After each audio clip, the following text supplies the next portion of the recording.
Фондация Надежда за малките открива след броени дни първия в България център от семеен тип за изоставени деца до 3 години.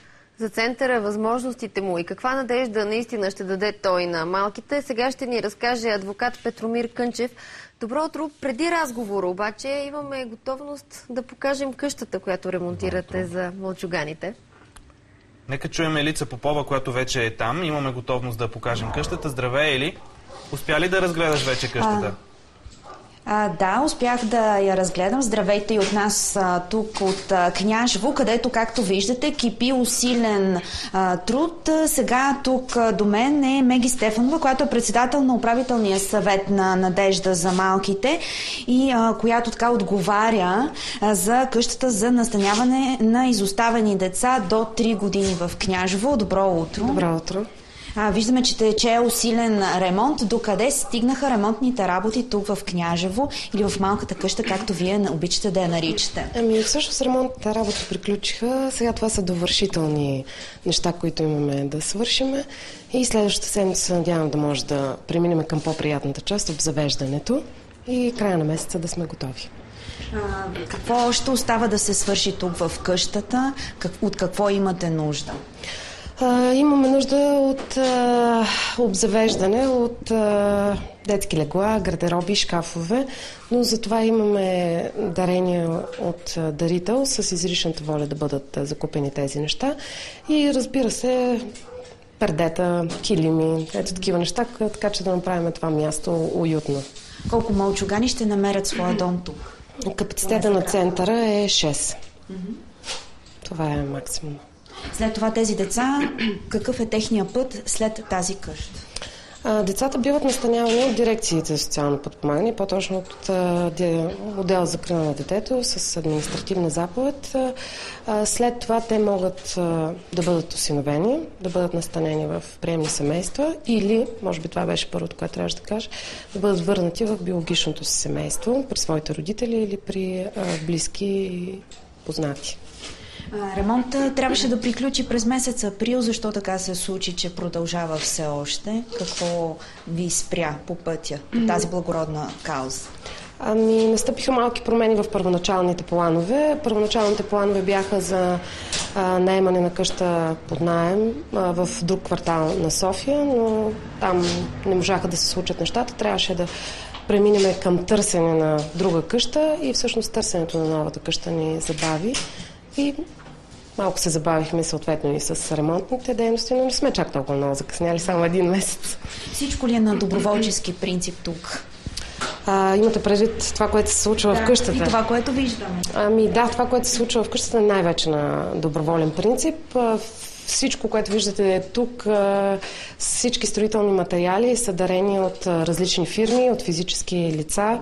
Хората, които идват тук, също идват като доброволци и участват.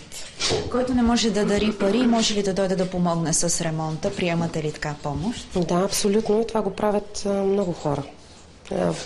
Тези, които нямат възможност да дарят пари, даряват някакви материали или някакво оборудване за центъра, а имаме и случаи, в които идват тук и на место.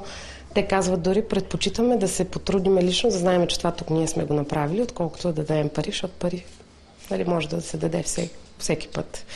Казахте, че така сте срещнали малки трудности с намирането на тази къща. Ходили сте при доста районни кметове да търсите този подслон за малки деца. Защо така се случи?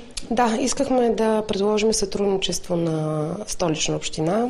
Затова се срещнахме с доста районни кметове, с идеята да ни предоставят общински жилище, общински имот, който евентуално ние да се погрижиме да го преведеме в подходящ вид, за да може да направим тази социална услуга, но не се случиха точно така нещата. Явно все още по-трудно се случват нещата с помощта на държавата и на общината. Може би някой ден надяваме се, че ще направим, може би, втори център, който ще бъде вече в сътрудничество с общината на общинска територия, в общински имот и се надяваме, всъщност, че тази социална услуга ще се докаже необходимостта от нейното съществуване и ще убедиме всъщност тези, от които зависи, че този център и такива центрове има нужда от тях. Добре, благодаря ви много и успех ви пожелаваме. Колеги, това е от нас тук, от къщата в Княжево, където, както виждате, тече усилен труд. Благодарим ти много, Елица. Продължаваме разговора за центъра с адвокат Петромир Кънчев. Виждам, че и вие сте запретнал ръка. Ви още до 8:30 сутринта. Може би и вие сте сложили една боя там. Може би след предаването тук ще се включа и аз с колегите там. В полуработно облекло, значи да, ви виждаме. Абсолютно. Как дойде всъщност идеята за този център, за изграждането му? Всъщност Фондация Надежда за малките съществува от 1997 година. Първоначално подпомагахме домовете и институциите в България, тъй като законово нямаше по това време такава възможност да имаме свои инициативи и така да изградим свой център. Но с течение на времето законодателството се промени, излязоха нови възможности и решихме да направим нещо по-добро, не само да критикуваме колко е лошо институциите и домовете и как лошо се гледат децата там, но да направим някакъв модел, който да покажем, че може децата в България, ако те бидат изоставени, да бъдат сложени в по-добра среда. Как могат да попаднат децата в този дом, който в момента създавате за тях? Всъщност, ние сме се фокусирали върху това да работим за нуждите на най-малките деца. До 3 години. До 3 години, точно така.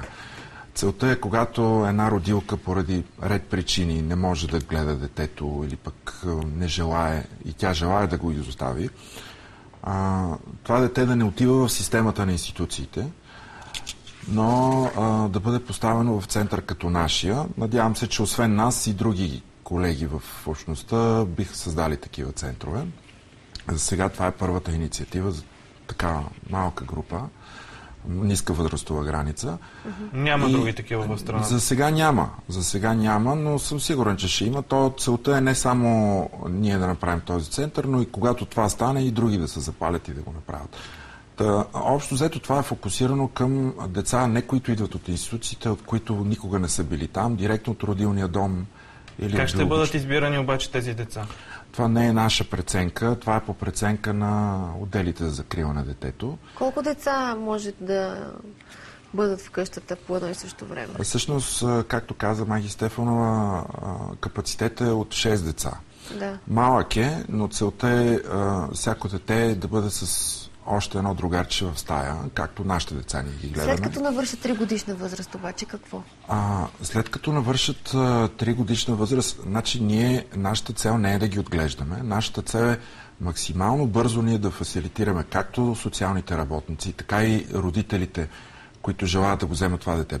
Биологично семейство или пък приемно семейство или пък осиновител, по-бързо да излезе от нас и ние да вземем друго. Така че капацитета от 6 деца, но колкото се може повече деца да минат през този център, толкова по-добре. Защото изоставянето на деца в България е голям проблем. Само за 2009 имаме над 2000 деца изоставени в тази възрастова група. Ние сме говорили неведнъж за този проблем и ще продължаваме да го правим. Благодарим ви, че бяхте при нас. Пожелаваме много успех и се надяваме скоро да се видим с още центрове, които да отворят. Благодаря ви. Това наистина би било добра новина.